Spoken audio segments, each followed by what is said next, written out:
Pastor Russell sermons, ஆங்கிலத்தில் பக்கம் 557. பாடத்தின் தலைப்பு நிழலிலும் நிஜத்திலும் பஸ்கா. வசனம்: நம்முடைய பஸ்காவாகிய கிறிஸ்து நமக்காக பலியிடப்பட்டிருக்கிறாரே, ஆதலால் பழைய புளித்த மாவோடே அல்ல, துர்க்குணம் பொல்லாப்பு என்னும் புளித்த மாவோடும் அல்ல, துப்புரவு உண்மை என்னும் புளிப்பில்லாத அப்பத்தோடே பண்டிகையை ஆசரிக்க கடவோம். 1 கொரிந்தியர் 5ஆம் அதிகாரம் 7ஆம் வசனம் மற்றும் 8ஆம் வசனம். இஸ்ரேல் தேசத்தின் மீதான தெய்வீக தயவிற்கான முதல் நிறுவுதலாய் விளங்கின பஸ்கா அனுசரிப்புகளானது நமது கர்த்தராகிய இயேசு கிறிஸ்துவினால் இருதய விருந்தில் அல்லது திருவிருந்தில் ஆரம்பித்து வைக்கப்பட்டதான தெய்வீக தயவுக்கான முதல் நிறுவுதலுக்கு நிழலாய் காணப்படுகின்றது. நம்முடைய ஆதார வசனத்தில் அப்போஸ்தலன் சுட்டி காட்டியுள்ளது போலவே யூதர்களுடைய பஸ்காவானது கிறிஸ்தவர்களாகிய நாம் ஆசரிக்கின்றதான உண்மை பஸ்காவாகிய மேலானவைகளுக்கு நிழலாக இருக்கின்றது. நமக்கான தகவல்களுக்கென்று நாம் யூதருடைய நிழலை முழுமையாய் சார்ந்திருப்பதில்லை. ஏனெனில் கிறிஸ்துவுக்கும் அவரது சபைக்கும் இடையிலான உறவு தொடர்பாகவும் தெரிந்து கொள்ளப்பட்டவர்களுக்கான விசேஷித்த இரட்சிப்பு தொடர்பாகவும் நமது கர்த்தர் மற்றும் அவரது அப்போஸ்தலர்களுடைய தெளிவான திவ்ய வார்த்தைகளை நாம் பெற்றிருக்கின்றோம். எனினும் நிஜத்தை பற்றின புரிந்து கொள்ளுதலில் நமக்கு பெரிதும் உதவக்கூடிய அநேக விவரங்களை நாம் நிழலான பஸ்காவில் பெற்றிருக்கின்றோம். பஸ்காவானது மறைமுகமாக மீதமான இஸ்ரேல் அனைவருடனும் சம்பந்தம் உடையது என்றாலும், பஸ்காவானது இஸ்ரேலர்களின் முதற்பேர் ஆனவர்களுடனே நேரடியாய் சம்பந்தம் கொண்டிருந்தது என்பதை நாம் முதலாவது கவனிக்க வேண்டும். எகிப்தின் மீதான கடைசி வாதையானது அவர்களது முதற் பிறப்புகள் அனைவரின் மரணமாக இருந்தது மற்றும் பஸ்கா என்பது அந்த இரவின் போது கடந்து வந்ததான சங்கார தூதன் இஸ்ரேலின் முதற் பிறப்புகளை கடந்து சென்றார் என்ற உண்மையை சுமக்கின்ற வார்த்தையாய் இருக்கின்றது. எகிப்தியர்களுடைய இளைய பிள்ளைகள் அபாயத்துக்குள் காணப்படாதது போன்று இஸ்ரேலர்களின் இளைய பிள்ளைகளும் அபாயத்துக்குள் காணப்படவில்லை. ஆகையால் இவர்கள் கடந்து போகப்படவில்லை. எனினும் இவர்கள் முதற் பேரானவர்களை கடந்து போகுதலில் அக்கறையுடன் இருந்தவர்கள் என்பதில் உறுதியே. இதற்கு காரணம் உறவு முறைகள் என்பது மாத்திரமல்லாமல் கர்த்தருடைய ஏற்பாடுகளின்படி அந்த முதற் பேரானவர்களே அடுத்த நாளில் இவர்கள் எகிப்திலிருந்து வெளியேறுகையில் ஜனங்களை வழி நடத்துபவர்களாகவும் விடுவிக்கிறவர்களாகவும் காணப்பட்டார்கள். என்னாகமம் 8ஆம் அதிகாரம் 17ஆம் வசனம் மற்றும் 18ஆம் வசனம். இன்னுமாக தெய்வீக கட்டளையின் பேரில் இஸ்ரேல் புத்திரரில் உள்ள முதற்பேர் ஆனவர்களுக்கு பதிலாக முழு லேவி கோத்திரமும் எடுத்துக்கொள்ளப்பட்டபடியால் லேவி கோத்திரம் அவர்களுக்கு அடையாளமானார்கள். மற்றும் பலி செலுத்தும் ஆசாரியர்களும் போதிக்கும் லேவியர்களும் அந்த தேசத்திற்கான நியாய பிரமாண உடன்படிக்கையின் ஊழியக்காரர் ஆனார்கள். இது நிஜமானது அப்போஸ்தலனாகிய பவுலினால் தெளிவாய் சுட்டி காண்பிக்கப்பட்டுள்ளது.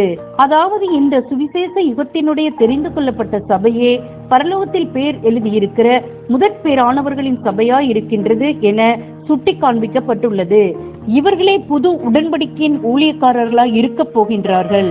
எபிரேயர் 12ஆம் அதிகாரம் 23ஆம் வசனம் மற்றும் 2 கொரிந்தியர் 3ஆம் அதிகாரம் 6ஆம் வசனம். இந்த முதற் பேரானவர்கள் மாத்திரமே இந்த சுவிசேஷ யுகத்தில் அல்லது இரவில் கையாளப்படுகின்றனர். இவர்கள் மாத்திரமே மரண தண்டனைக்கான அபாயத்தில் காணப்படுகின்றனர். அப்போஸ்தலன் சொல்லுகிறது போல் சத்தியத்தை அறிகிற அறிவை அடைந்த பின்பு நாம் மனப்பூர்வமாய் பாவம் செய்கிறவர்களாய் இருந்தால் பாவங்களின் நிமித்தம் செலுத்தத்தக்க வேறொரு பலி இனி இராமல் நியாயத்தீர்ப்பு வரும் என்று பயத்தோட எதிர்பார்க்குதலும் விரோதிகளை பற்றிக்கும் கோபாக்கனையுமே இருக்கும். எபிரேயர் 10ஆம் அதிகாரம் 26ஆம் வசனம் மற்றும் 27ஆம் வசனம். மனுக்குலத்தில் முழு உலகமும் கூட முதற் பேரானவர்களாகிய இந்த சபையின் இடத்திலும் இவர்களை வெற்றிகரமாய் கடந்து போகுதலிலும் இவர்கள் நித்தியமான ஜீவனை அடைவதிலும் அக்கறை கொண்டிருப்பதில் உறுதியே. ஏனெனில் இவர்கள் சீக்கிரத்தில் முத்திரையிடப்பட போகிறதும் நிபந்தனைகளுடன் பூமியின் குடிகள் அனைத்தையும் ஆசீர்வதிக்க போகிறதுமான புதிய உடன்படிக்கையின் ஆசாரிய கூட்டத்தாராகவும் ஆசாரியர்களாகவும் காணப்படுகின்றனர். மனுக்குலம் முழுவதும் சத்திய அறிவின் மூலமாகவும் புதிய உடன்படிக்கையின் கீழ் 1000 வருட ராஜ்யத்தினுடைய ஆசீர்வாதங்கள் மூலமாகவும் தேவனுடன் ஒப்புரவாகுதலின் ஆசீர்வாதங்களை பெற்றுக்கொள்வார்கள். எரேமியா 31ஆம் அதிகாரம் 31ஆம் வசனம் முதல் 34ஆம் வசனம் வரை. பஸ்கா ஆட்டுக்குட்டியாகிய இயேசு. முதற் பேரானவர்களின் வகுப்பாரை குறித்து நாம் பார்த்துள்ளதினால் நாம் பஸ்கா ஆட்டுக்குட்டியும் குறித்து தெளிவாய் அடையாளம் கண்டுகொள்ள வேண்டும். ஏனெனில் இதன் இரத்தத்தின் காரணமாகவே முதற் பேரானவர்களை கடந்து போகுதல் சாத்தியமானது. ஆட்டுக்குட்டி என்பது விசேஷமாக கபடற்ற விலங்காகவும் தற்காத்துக் கொள்வதற்கோ அல்லது எதிர்ப்பதற்கோ முற்றிலும் தயாரற்ற விலங்காகவும் காணப்படுகின்றது. மற்றும் இதன் காரணமாக நமது கர்த்தருக்கு பொருத்தமான நிழலாய் காணப்படுகின்றது. அதாவது எதிர்க்காதவராகவும் நம் சார்பாக முதற்பேரானவர்களின் சார்பாக தம்முடைய பூமிக்குரிய நலன்களையும் தம்முடைய உரிமைகளையும் முழுமையும் மனப்பூர்வமாகவும் ஒப்படைத்தவராகவும் காணப்பட்ட நமது கர்த்தருக்கு பொருத்தமான நிழலாக காணப்படுகின்றது. முதற்பேரானவர்கள் அல்லாதவர்களும் இறுதியில் அவரது பலியினால் நலன் பெறுவார்கள் என்பது உறுதியே. எனினும் முதற்பேரானவர்களுக்கு இப்படி விசேஷமாயும் குறிப்பாயும் உள்ளது. இந்த சுவிசேஷ யுகத்தில் இதுவரையிலும் தேவனுடைய நடவடிக்கைகளானது இந்த வகுப்பார் மட்டிலே இருந்துள்ளது.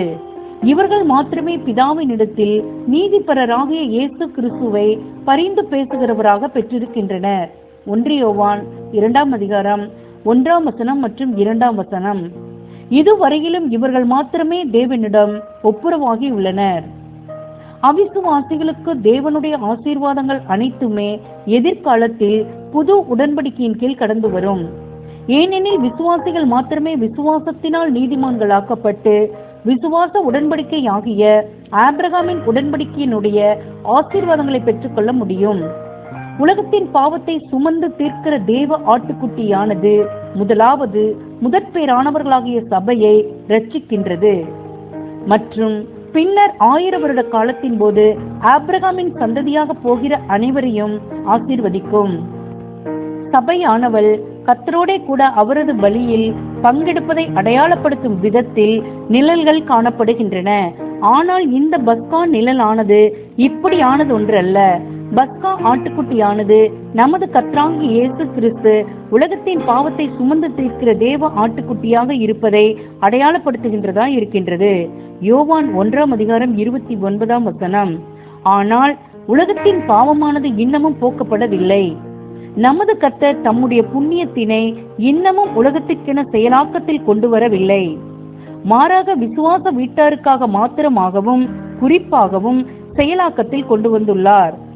நமது கர்த்தரும் சபையும் சேர்ந்து தலையும் சரீரமுமாக பலி செலுத்துவதை அடையாளப்படுத்துகின்றதான வேறொரு பலியில் விலங்கின் சரீரமானது பல்வேறு துண்டுகளாக வெட்டப்பட்டு தலையோட கூட பலிபீடத்தில் வைக்கப்படும் காரியமானது கிறிஸ்து இயேசுவை தலையாகவும் சபையை அவருடைய அங்கத்தினர்களாகவும் அடையாளப்படுத்துகின்றதா இருக்கின்றது.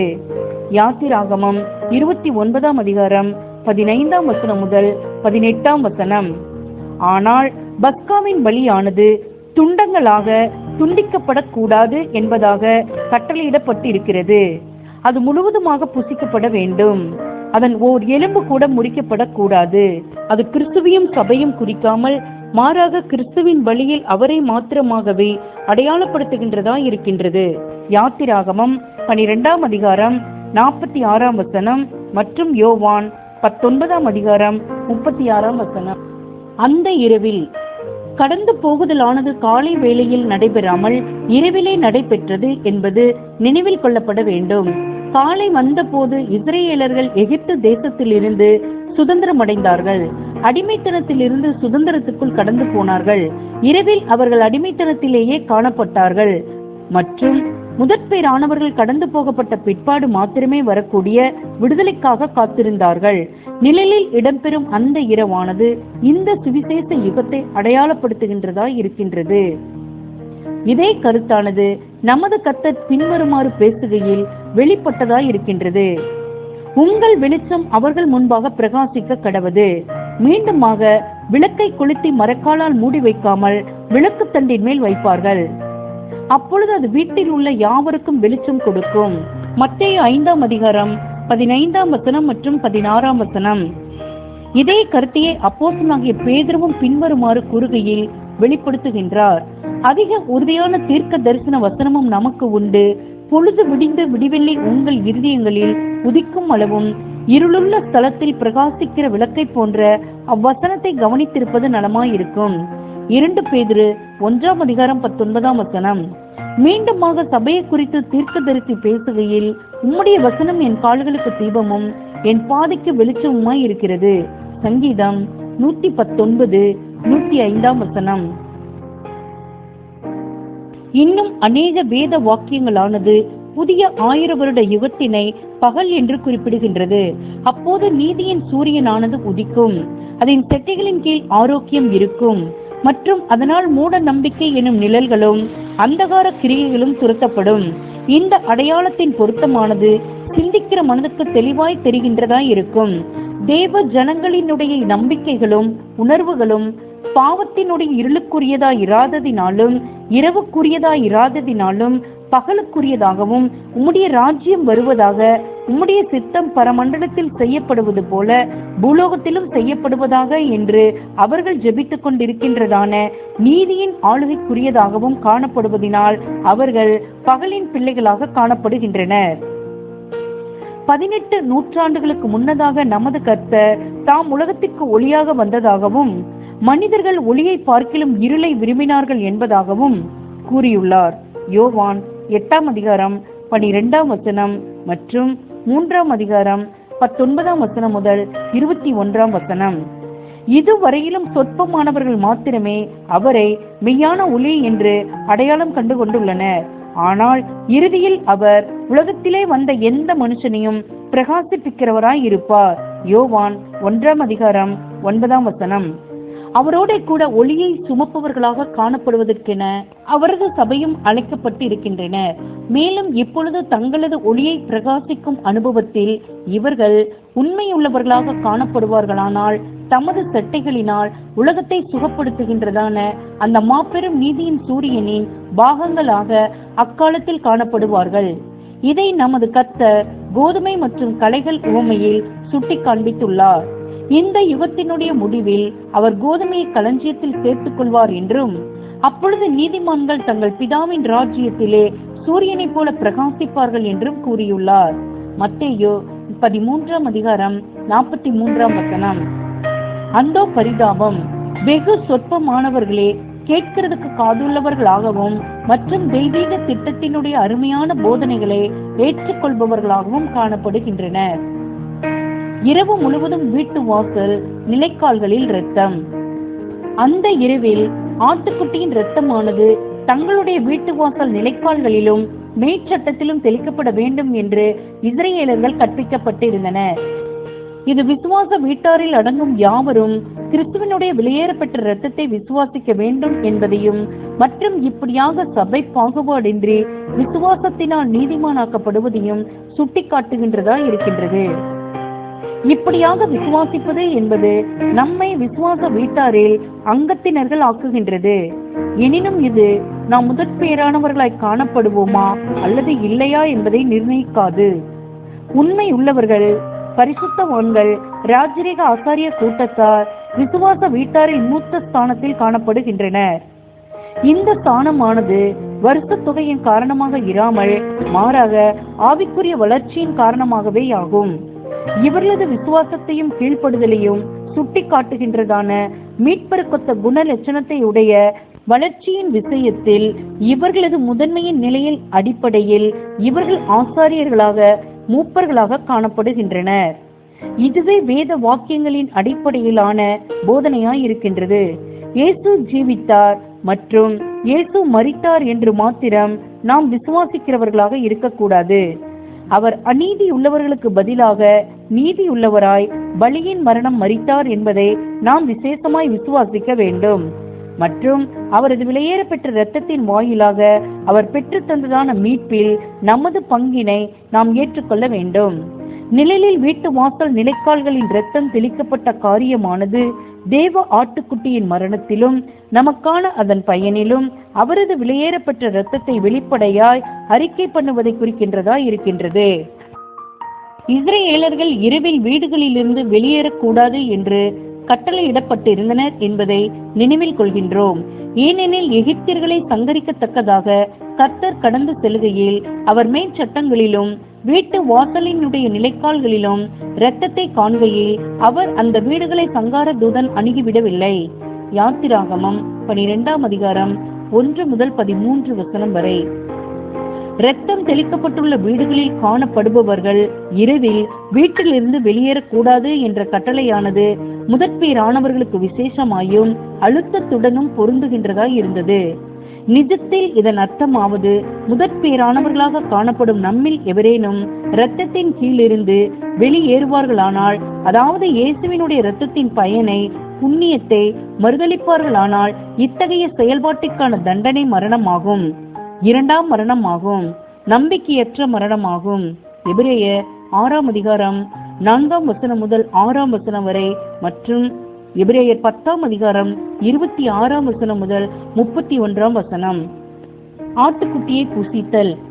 ஆட்டுக்குட்டியின் இரத்தமானது விசுவாச வீட்டாரில் உள்ள முதற்பேரானவர்களை மாத்திரமாக இல்லாமல் விசுவாச வீட்டாரை அடையாளமிட்டது போலவே, ஆட்டுக்குட்டியை புசிப்பது என்பதும் முதற்பேரானவர்களுக்கு மாத்திரமானதாய் இராமல் வீட்டார் அனைவருக்கும் உரியதாய் இருக்கின்றது.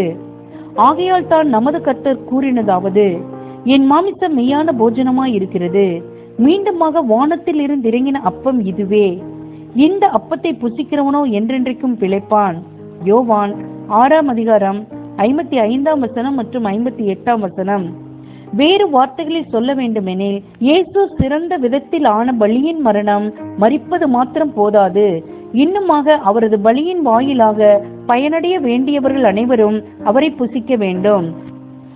அவரது பலியினுடைய புண்ணியத்தினை தங்களுக்குரியதாக்கிக் கொள்வதும் அவசியமாகும். ஆட்டுக்குட்டியை புசிப்பது என்பது ஆதாமின் கீழ்ப்படியாமையின் காரணமாக இழந்து போனதும் இயேசுவின் மரணத்தினால் மீட்கப்பட்டதுமான அந்த பூமிக்குரிய நலன்களையும் உரிமைகளையும் விசுவாச வீட்டார் தங்களுக்குரியதாக்கிக் கொள்வதற்கு நிழலாய் இருக்கின்றது. வேறு வார்த்தைகளில் சொல்ல வேண்டுமெனில், இது பாவத்தில் இருந்து நாம் நீதிமான் ஆக்கப்படுதலை குறிக்கின்றதாய் இருக்கின்றது. நாம் விசுவாசத்தினால் புசிக்கின்றோம் மற்றும் இதன் காரணமாக விசுவாசத்தினாலே நீதிமான்கள் ஆக்கப்படுகின்றோம் என்று கூறப்பட்டுள்ளது.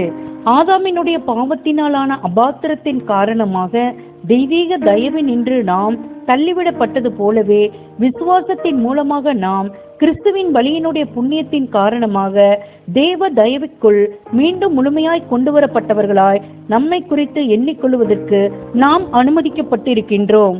ஆட்டுக்குட்டியை புசிப்பது என்பது இக்காரியங்களை உணர்ந்து கொள்வதையும் மற்றும் இவைகளை நமதாக்கிக் கொள்வதையும் குறிக்கின்றதா இருக்கின்றது. நாம் எந்த அளவுக்கு அதிகமாக புசிக்கின்றோமோ அந்த அளவுக்கு ஆக்கினை தீர்ப்பில் இருந்துள்ள நம்முடைய விடுதலை தொடர்புடைய விஷயத்திலும், நமது பஸ்கா ஆட்டுக்குட்டியினுடைய புண்ணியத்தின் வாயிலாக தெய்வீக தயவுக்குள் நாம் மீண்டுமாக கொண்டு வரப்பட்டுள்ளது தொடர்புடைய விஷயத்திலும் நாம் அதிகமாய் திருப்தி கொள்கின்றோம். புதிய உடன்படிக்கையின் இரத்தம். 16 நூற்றாண்டுகளுக்கு மேலாக யூதர்கள் தெய்வீக கட்டளையின் பேரில் பஸ்காவை ஆசரித்து வந்துள்ளனர். ஆட்டுக்குட்டியை பலி செலுத்தி இரத்தத்தை நிலைக்கால்களில் தெளித்த பிற்பாடு அந்த இரவில் தானே அதை புசிப்பதை மாத்திரம் ஆசரிக்காமல் இன்னுமாக பின் வந்த 7 நாள் அளவும் பண்டிகையும் ஆசரித்தார்கள். இந்த பஸ்கா பண்டிகையானது பஸ்கா ஆட்டுக்குட்டியினுடைய பலி மற்றும் அதை புசித்தலினால் ஆன புண்ணியத்தின் அடிப்படையில் உண்டான சந்தோஷங்களையும் களி கூறுதல்களையும் தேவன் உடனான உறவின் காரணமான ஆசீர்வாதங்களையும் தயவுகளையும் அடையாளப்படுத்துகின்றதா இருக்கின்றது. எனினும் யூதர்கள் தாங்கள் செய்து வந்தவைகளின் அர்த்தத்தை புரிந்து கொள்ளாதவர்களாய் இருந்தார்கள். அவர்கள் புரிந்து கொள்ள வேண்டும் என்ற அவசியமும் இருக்கவில்லை. தேவனுடைய ஏற்ற காலங்கள் வருகையில் விளக்கம் அருளப்படும். அந்த ஏற்ற காலமானது நமது கர்த்தர் காட்டிக் கொடுக்கப்பட்ட இரவில் வந்தது. நிழலான பஸ்கா ஆட்டுக்குட்டியானது அடிக்கப்பட்டதான இரவில் 1ஆம் மாதத்தினுடைய 14ஆம் தேதியின் இரவில் வந்தது. ஆண்டவர் தம்முடைய 12 அப்போஸ்தலர்களோட கூடினார். அவர்கள் தங்கள் வழக்கமான பஸ்கா ராபோஜனமாகிய சுடப்பட்ட ஆட்டுக்குட்டியை புசித்தார்கள். மற்றும் இவைகளுக்கு பிற்பாடு நமது கர்த்தர் நாம் பிரபல்யமாய் அறிந்திருக்கின்றதான கர்த்தருடைய ராபோஜனத்தை, அதாவது நிஜமான பஸ்காவிற்கான புதிய அடையாளங்களை அறிமுகப்படுத்தினார். நமது கர்த்தர் அறிமுகப்படுத்தின காரியங்களானது தம்முடைய பின்னடியார்கள் மத்தியில் யூதர்களுடைய அனுசரிப்புக்கு பதிலாக இடம்பெற போகின்றது. மற்றும் இதுவும் அதே கருத்து, ஆனால் உயர்வான தளத்தில் காரியத்தினை பற்றின தெளிவான சிறந்த புரிந்து கொள்ளுதலாய் காணப்பட போகின்றது. ஆட்டுக்குட்டிக்கு பதிலாக நமது கர்த்தருடைய மாம்சத்தினை அடையாளப்படுத்தும் புளிப்பில்லாத அப்பம் இடம்பெற்றது. இதை அவர் தம்முடைய அப்போஸ்தலர்களிடத்தில் கொடுத்து, இது உங்களுக்காக கொடுக்கப்படுகிற என்னுடைய சரீரமாக இருக்கிறது, என்னை நினைவு கூறும்படி இதை செய்யுங்கள் என்று கூறினார். லூக்கா 22:19. புளிப்பில்லாத அப்பத்தை புசிப்பது என்பது கிறிஸ்துவனுடைய பலியின் புண்ணியத்தினை தங்களுடையதாக்கிக் கொள்வதை விசுவாசத்தினால் ஆன நீதிமான் ஆக்கப்படுதலை குறிக்கின்றதா இருக்கின்றது. நமது கர்த்தர் இன்னொரு அடையாளத்தை, பாத்திரத்தை கூட சேர்த்தார். விசுவாசிகள் அனைவரும் அப்பத்தை புசித்தாலும் அவரது பலியினால் ஆன புண்ணியத்தின் வாயிலாக நீதிமான் ஆக்கப்படுதலை உணர்ந்து கொண்டாலும் விசுவாசிகளில் ஒரு குறிப்பிட்ட வகுப்பார் மாத்திரமே இரத்தத்தில் பங்கெடுப்பதற்கு அழைக்கப்பட்டு இருக்கின்றனர். பாத்திரம் மரணத்தை அடையாளப்படுத்துகின்றதா இருக்கின்றது. பொதுவாக யூதருக்கான பிரமாணத்தின் கீழ் இரத்தத்தை பானம் பண்ணுதல் என்பது இரத்தத்தில் குற்றம் உள்ளவராய் இருப்பதை அல்லது மரணத்துக்கு காரணராய் இருப்பதை அடையாளப்படுத்துகின்றதா இருக்கின்றது. லேவியராகமம் 17:10 முதல் 14 வரை. ஆனால் நமது கர்த்தர் தம்முடைய இரத்தத்துக்கு அடையாளமாக திராட்சைப்பழ ரசத்தை தம்முடைய சீஷர்களுக்கு கொடுத்தார். அதை அவர்கள் தங்களுடையதாக்கிக் கொள்வதற்கு வலியுறுத்தும் வண்ணமாக, இந்த பாத்திரம் உங்களுக்காக சிந்தப்படுகிற என்னுடைய இரத்தத்தினால் ஆகிய புதிய உடன்படிக்கையாய் இருக்கிறது, அநேகருக்காக சிந்தப்படுகிற புது உடன்படிக்கைக்குரிய என்னுடைய இரத்தமாய் இருக்கிறது, நீங்கள் எல்லாரும் இதிலே பானம் பண்ணுங்கள் என்றார். லூக்கா 22:20 மற்றும் மத்தேயு 26:27 மற்றும் 28. அவரது இரத்தத்தில் பங்கெடுப்பதற்கான இந்த அழைப்பானது கிறிஸ்துவுடன் அவரது அங்கத்தினர்கள் என பூமிக்குரிய ஜீவனை, பூமிக்குரிய நலன்களை, நம்பிக்கைகளை, லட்சியங்களை, ஆசைகள் அனைத்தையுமே பலி செலுத்துவதில் பங்கெடுப்பதை குறிக்கின்றதா இருக்கின்றது. அவரது இரத்தத்தை பானம் பண்ணுவதற்கான இந்த அழைப்பினை ஏற்றுக்கொள்பவர்கள் அனைவரும் அவர் தம்முடைய ஜீவனை எந்த வேலைக்கென்று ஒப்புக் கொடுத்தாரோ அதே வேலைக்கென தங்களுடைய ஜீவியங்களை கையளிக்கிறவர்களாய் காணப்படுகின்றனர். இது யூதருக்கான பஸ்கா நிழலில் இடம்பெறாத காரியமாகும். வீட்டாரில் எவரேனும் அடிக்கப்பட்ட ஆட்டுக்குட்டியின் இரத்தத்தை பானம் பண்ண வேண்டும் என எதுவும் குறிப்பிடப்படவில்லை. எனினும் அவரது இரத்தத்தை பானம் பண்ணுவதற்கும் சத்தியத்துக்காக நம்முடைய ஜீவியங்களை அவரோட கூட ஒப்பு கொடுப்பதற்குமான நமது கர்த்தருடைய அழைப்பினை இப்பொழுது ஏற்றுக்கொள்பவர்களாகிய நாம் இவைகளின் காரணமாக விசுவாச வீட்டாரில் மூத்த சகோதரர்களாக நமது கர்த்தருடன், நமது மீட்பருடன் முதற்பேரானவர்களின் அங்கத்தினர்களாக வருங்கால ராஜரீக ஆசாரிய கூட்டத்தினராக காணப்படுகின்றோம். நீங்கள் புளிப்பில்லாதவர்களாய் இருக்கிறபடியே நாம் கவனத்துக்கு கொண்டு வந்துள்ளவைகளையே அப்போஸ்தலன் பவுல் சுட்டி காட்டுகின்றார். கர்த்தருடைய அர்ப்பணிக்கப்பட்ட பின்னடியார்கள் ஆனவர்கள் இயேசுவை தலையாக பெற்றுள்ளதான சபையாகிய கிறிஸ்துவின் சரீரத்தில் அங்கத்தினர்களாக கருதப்படுகின்றனர் என்று குறிப்பிடுகின்றார்.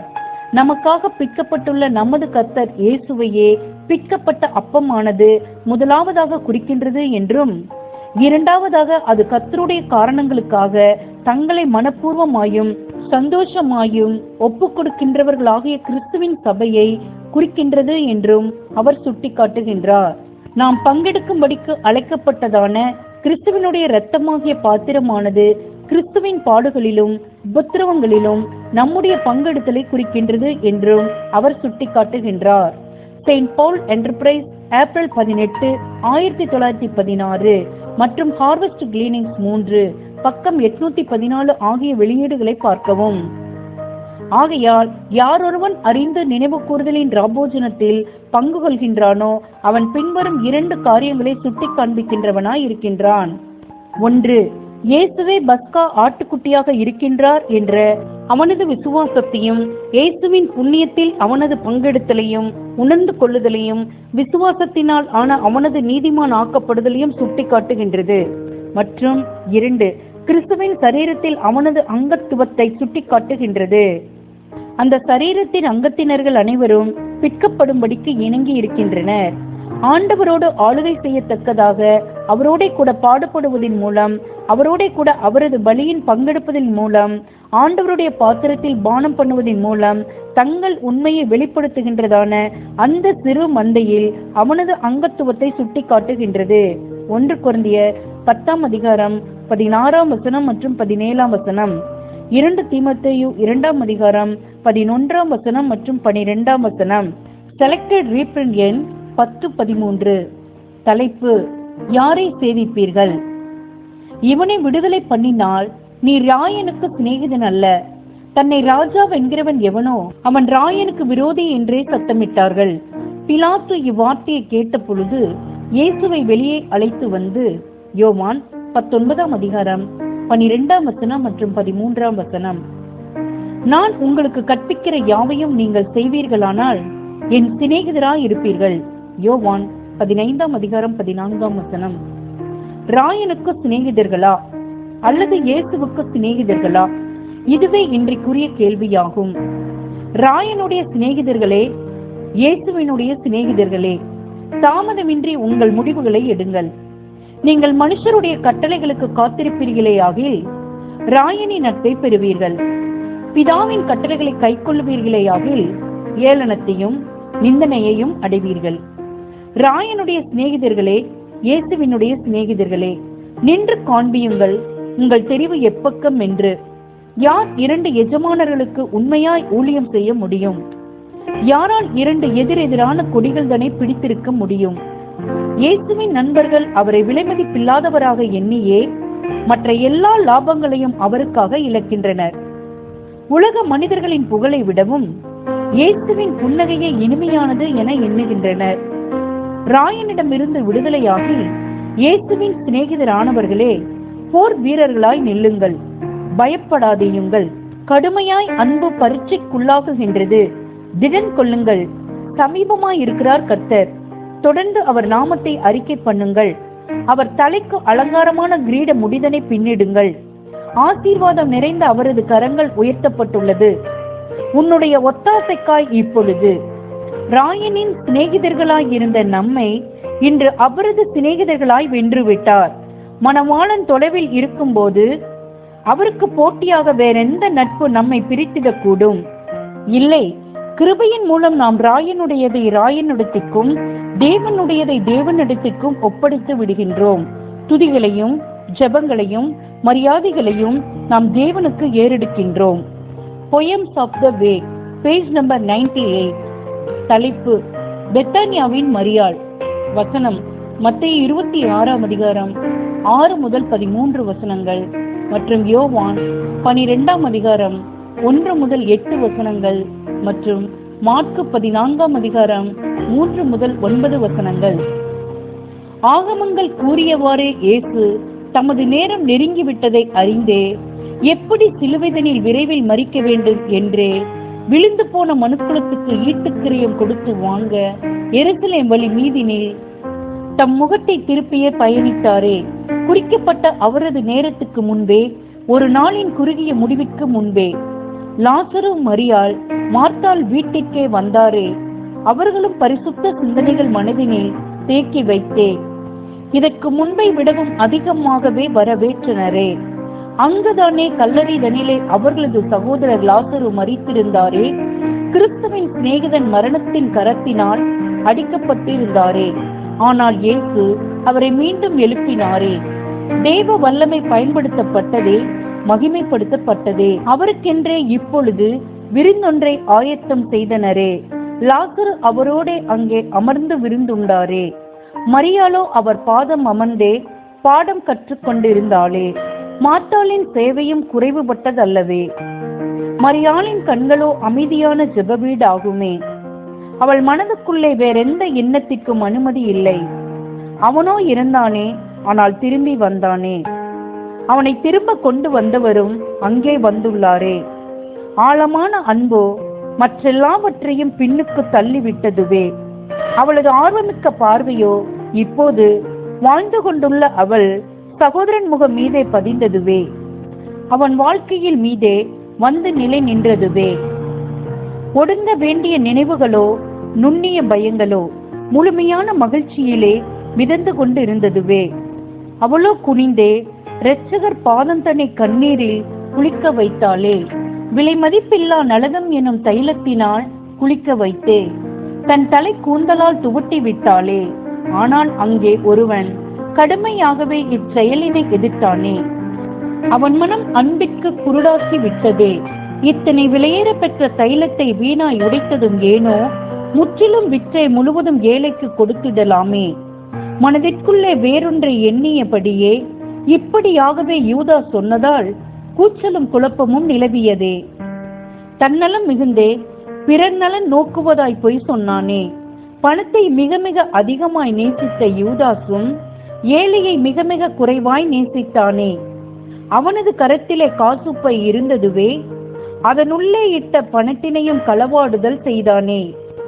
அவன் சுயநல இருதயமோ பாவத்தை கொணர்ந்தே வைத்ததுவே, அவனது இச்செயலோ அவனை கீழே விழ தள்ளியதே. இயேசுவோ மறுமொழியாகவே, அவள் தன்னால் இயன்றதை செய்தாள், அவளை தனியே விட்டுவிடு, என் அடக்கத்திற்கான அபிஷேகம் செய்தாள். நீங்கள் எல்லோரும் சுவிசேஷம் அறிவித்திடும் போதினிலே இவளினது இச்செயலும் கூட நினைவு கூறல் ஆகுமே. அதிகமாகவே செய்திட்ட இச்செயலே அன்பிலே உயர்ந்ததாய் ஆண்டவர் கற்பித்தாரே.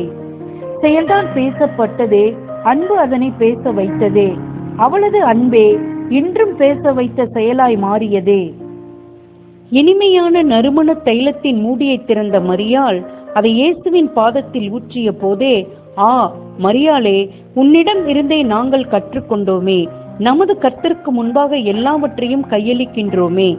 அவருக்கு மட்டுமே ஊழியம் செய்யவே நாங்கள் மற்றெல்லாவற்றையும் பொருட்படுத்தாமலே